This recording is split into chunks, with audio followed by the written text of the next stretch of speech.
नमस्कार। स्वागत है आपका बिग टॉक विद ऋषि पांडे में। आज का सवाल बड़ा है और तगड़ा भी। क्या आपको नहीं लगता कि बीजेपी के राष्ट्रीय अध्यक्ष का मामला थोड़ा ठंडा पड़ गया है?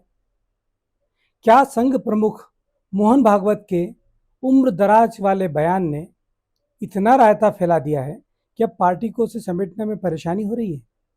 75 की उम्र में राजनीति से संन्यास लेना चाहिए, यह बात भागवत ने संकेतों में कहा। जो भी मायने निकल रहे वो निकलते रहे, लेकिन असल में इसने कई सारे नेताओं की दिलों की धड़कन को तेज कर दिया है। जिन जिन नेताओं के जन्म का साल 1950 या उसके आसपास है, उनके लिए तो जैसे ये बयान रिटायरमेंट रिमाइंडर बनकर रह गया है। अब जरा हाल पर आइए। गृह मंत्री अमित शाह ने जून में कहा था कि लोकसभा के मानसून सत्र से पहले राष्ट्रीय अध्यक्ष का चयन तय हो जाएगा। अब सत्र शुरू होने में 4 दिन बाकी है, लेकिन वैसी हलचल नहीं दिखाई पड़ रही है जैसी आमतौर पर संगठन चुनाव के समय दिखती है। इससे पहले प्रदेश अध्यक्षों की ताबड़तोड़ नियुक्तियां हो चुकी है। यूपी, गुजरात, कर्नाटक, हरियाणा के मामले बचे हैं, लेकिन जब राष्ट्रीय अध्यक्ष का मसला हल हो जाएगा तब सारे मामले सेट हो जाएंगे। यूपी को छोड़कर वैसे भी किसी भी राज्य में कोई खास दिक्कत नहीं है, लेकिन राष्ट्रीय अध्यक्ष के मामले में आखिर हो क्या रहा है?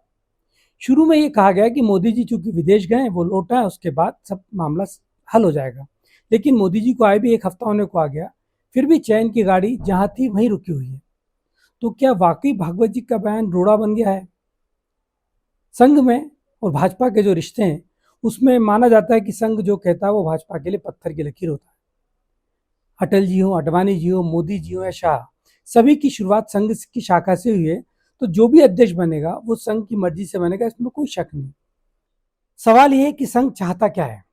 संघ चाहता है कि नया अध्यक्ष शाखा और प्रांत प्रचारकों से जुड़ा हो, यूसीसी, जनसंख्या नीति, सांस्कृतिक राष्ट्रवाद पर स्पष्ट सोच रखता हो, टेक्नोक्रेट नहीं हो, तपस्वी हो, युवा हो, विचारधारा से जुड़ा हो, संगठन के प्रति समर्पित हो और सबसे अहम, आदेश नहीं देता हो, संवाद पसंद करता हो। तो संघ की पसंद कौन हो सकते हैं? संभावित नामों पर शिवराज सिंह चौहान संगठन से जुड़े हैं, सौम्य हैं, अनुभवी हैं। मनोहर लाल खट्टर शाखा से निकले हुए, तपस्वी सा जीवन है, मोदी के करीबी रहे हैं और संघ का भरोसेमंद चेहरा भी है। केंद्रीय मंत्री भूपेंद्र यादव संगठन और रणनीति दोनों में मजबूत हैं। धर्मेंद्र प्रधान युवा हैं, समन्वयकारी हैं, मोदी शाह के साथ साथ संघ के भी भरोसेमंद हैं। बीजेपी देश ही नहीं, दुनिया की सबसे बड़ी राजनीतिक पार्टी है। जाहिर तौर पर उसका अध्यक्ष होना या अध्यक्ष का चुनना कोई मामूली टास्क नहीं है। भाजपा चूंकि आरएसएस का बाय प्रोडक्ट है, इसलिए संघ की सबसे ज्यादा दिलचस्पी बीजेपी संगठन में होना लाजमी है। और भी कई सारे संघ से जुड़े हुए प्रकल्प हैं या संगठन है, लेकिन सबसे ज्यादा दिलचस्पी उसकी बीजेपी में ही रहती है। संघ इसी कोशिश में है कि भाजपा संगठन का जो नया अध्यक्ष बने वो अपेक्षाकृत युवा हो। अब तक के इतिहास को उठाकर देखें तो जनसंघ से लेकर बीजेपी तक के सफर में एक कुशाभाऊ ठाकरे और दूसरे जनक कृष्ण मूर्ति, 2 ऐसे राष्ट्रीय अध्यक्ष हुए हैं जिनकी आयु 60 से ज़्यादा, 65 से ज़्यादा की रही है।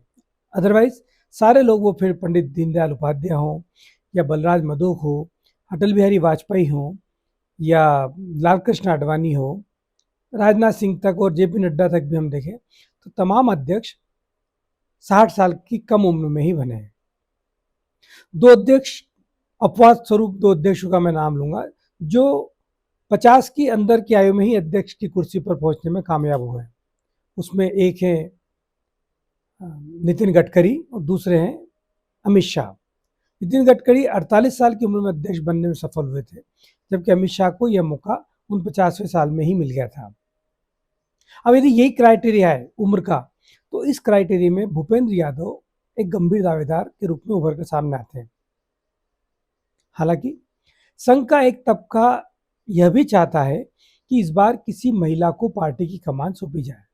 2 मौके ऐसे भी आए जब पार्टी में अध्यक्ष महिला को बनाने की चर्चा चली, लेकिन तब राजनीतिक स्थितियां ऐसी नहीं थी कि किसी महिला को कमान सौंप दे, और उसको किसी महिला को कमान सौंप देने से कोई फायदा भी नहीं हो रहा था।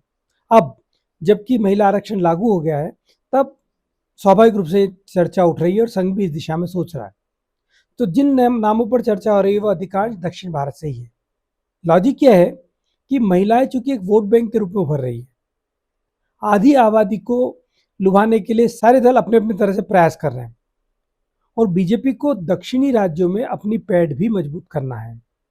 इस लिहाज से दक्षिण भारत से किसी महिला नेता को चुना जा सकता है। बीजेपी के दिमाग में, संघ के दिमाग में हो सकता है जो 3 नाम जिन पर वो सोच रही हो, उसमें पहला नाम है निर्मला सीतारमण, जो कि केंद्रीय वित्त मंत्री हैं। दूसरा नाम है दग्गुबाती पुरंदेश्वरी और तीसरी महिला दावेदार है, उनका नाम है वंती श्रीनिवासन। अध्यक्ष के मनोनयन में या नियुक्ति में या चुनाव में जो विलंब हो रहा है, उससे एक धारणा यह भी बन रही है कि जैसे संघ को अकेले ही सारे डिसीजन लेना है, उसके अकेले की मर्जी चलेगी। ऐसा नहीं है। अब तक के इतिहास को देखें तो संघ ने 2 मौकों पर ही सीधा हस्तक्षेप किया है। 1986 में लालकृष्ण आडवाणी को अध्यक्ष बनाने के लिए और बाद के वर्षों में नितिन गडकरी को अध्यक्ष बनाने के लिए। बाकी हर बार फैसला संघ के 2-3 लोग और भाजपा के 2-3 लोग बैठकर चर्चा करते हैं और आम सहमति से नाम निकलकर सामने आता है। इस बार भी वही होना है। इस बार भाजपा से नरेंद्र मोदी और अमित शाह और संघ से दत्तात्रेय होसबोले मिलकर किसी नाम पर एक मत होंगे और उसके बाद यह मामला संघ प्रमुख के पास जाएगा और संघ प्रमुख के पास भी वही नाम जाएगा जिस पर तीनों नेता जिस एक नाम पर सहमत हुए उस नाम की नियुक्ति की औपचारिक घोषणा हो जाएगी। क्योंकि जैसा मैं पहले उल्लेख किया कि बीजेपी दुनिया का सबसे बड़ा राजनीतिक दल है और वहाँ पर संगठन के अध्यक्ष की कुर्सी पर बैठना कितना महत्वपूर्ण है, इसी से समझा जा सकता है इस विलंब की वजह। तो कुल मिलाकर अध्यक्ष का चुनाव एक शतरंज की बाजी बन चुका है, जहां मोहरे तो बहुत है पर चाल वही चलेगा जो नागपुर से निर्देशित होगा। अब देखना यह है कि क्या 75 की लक्ष्मण रेखा किसी दिग्गज को रोकती है या फिर भाजपा कोई नया चेहरा पेश कर सबको चौंका देती है। आप बने रहिए क्योंकि कुर्सी खाली है और दावेदार ज़्यादा है। अगर आप भी जानना चाहते हैं कि भाजपा का अगला अध्यक्ष कौन होगा तो लाइक, शेयर और सब्सक्राइब करें, बेल आइकन दबाइए ताकि अगले एपिसोड मिस ना हो। तो मिलते हैं अगले बड़े खुलासे के साथ।